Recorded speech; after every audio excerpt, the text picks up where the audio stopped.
Ayan mga idol, at tayo magluluto ngayon ng ating ulam today, kalderetang manok. Kaya gigisa na tayo ng ating bawang at sibuyas. Ayan mga boss. Oh. At mamaya maya lalagay na natin ang ating manok.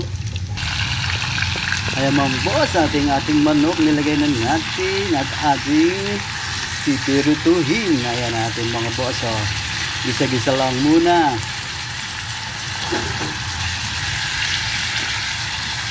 Atin natin tatakban muna mga boss.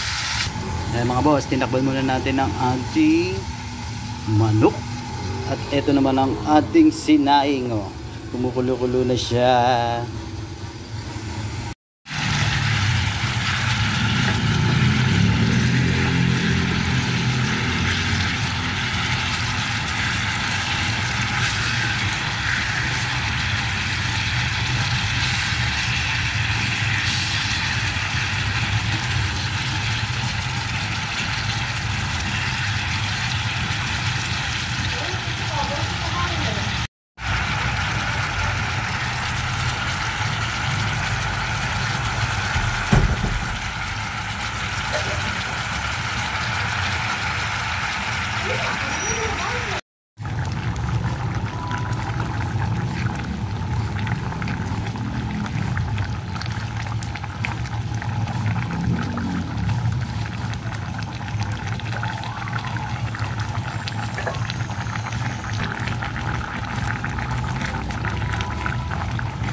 Ayan guys, malapit na maluto ang ating kalderetang manok. Ayan. Thank you for watching. Bye bye. Kain na na.